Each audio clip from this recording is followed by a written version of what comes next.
काहीतरी शिकत असतो, बरोबर आहे की नाही? तर त्या नवीन शिकण्यामध्ये सुद्धा फक्त नवीन पुस्तक शिकणं, नवीन खेळ शिकणं एवढ्या पुरतं मर्यादित न राहता आपण अजून काहीतरी नवीन करू शकतो का, अशी एक कल्पना माझ्या मनामध्ये आली आणि आपल्या शाळेमध्ये आपण एक नव उपक्रम सुरू करावा. काय झालंय सध्या, प्रत्येक जण हा वाचनापासून दूर चाललेला आहे. तुम्ही अवांतर पुस्तकं वाचत नाही, वाचत असतील तर हात वरती करा. पण विद्यार्थी मित्रांनो, या सोशल मीडियाच्या सध्याच्या वातावरणामध्ये मुलं वाचण्यापासून दूर चाललेत. मुलं वाचण्यापासून दूर गेल्यामुळे त्यांना लिहिता येत नाही. म्हणजे खूप चांगला निबंध लिहायचा आहे तर मटेरियलच नाही आमच्याकडे. खूप चांगल्या पद्धतीचं पत्र लिहायचंय, आमच्याकडे मटेरियल काय लिहावं प्रश्नच. आईला पत्र लिहायचंय, प्रश्न पडतोय.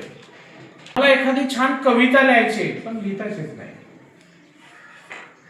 मला व्यक्त व्हायचंय, मला बोलायचंय पण बोलताच येत नाही.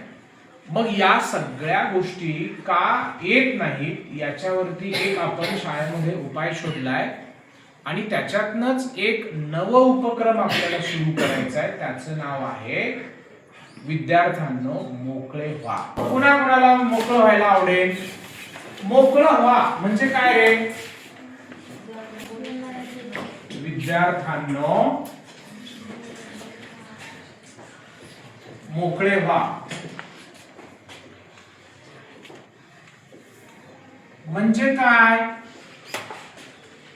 मोकळं व्हायचं, आपल्या मनातलं जे काही आहे ते व्यक्त व्हायचं. मग ते व्यक्त व्हायचं म्हणजे आपल्याला एक तर काय करावं लागेल, समोरच्याशी संवाद करावा लागेल. ओके, तो तर करायला आम्हाला भीती वाटते, सर रागवतील का, बोलतील का. पण व्यक्त तर व्हायचं असतं. कुणाला असं वाटतं की मी कधीही माझ्या लाईफ मध्ये मला व्यक्त व्हायला आवडत नाही? असं कुणी आहे का? हा नैसर्गिक भाव आहे. काय आहे आपला? व्यक्त होणे. फक्त व्यक्त होण्याच्या पद्धती आणि मार्ग वेगळे आहेत. अजून त्याच्यातनं काय फायदा होईल मग विद्यार्थ्यांचं? वाचनामध्ये विद्यार्थी नवीन काहीतरी लिहू शकतात किंवा निबंध वगैरे लिहिताना आपल्याला शब्दांची अडचण येते, शब्दसंग्रह वाढतात. याच्यातून आपला शब्दसंग्रह सुद्धा वाढेल. हो. कसं वाढेल सांग?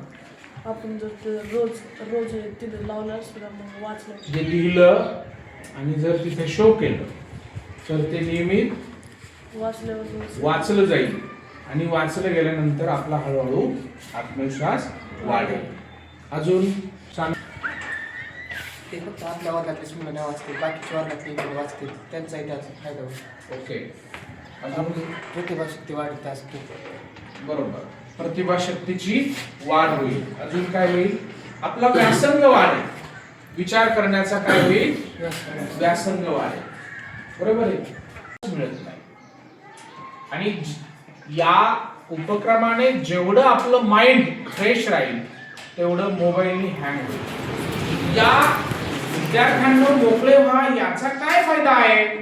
तर विद्यार्थ्यांनी तुम्ही जर असं लिहित राहिले, वाचत राहिले, एकमेकांना शेअर करत राहिले तर तुमचा आत्मविश्वास वाढेल.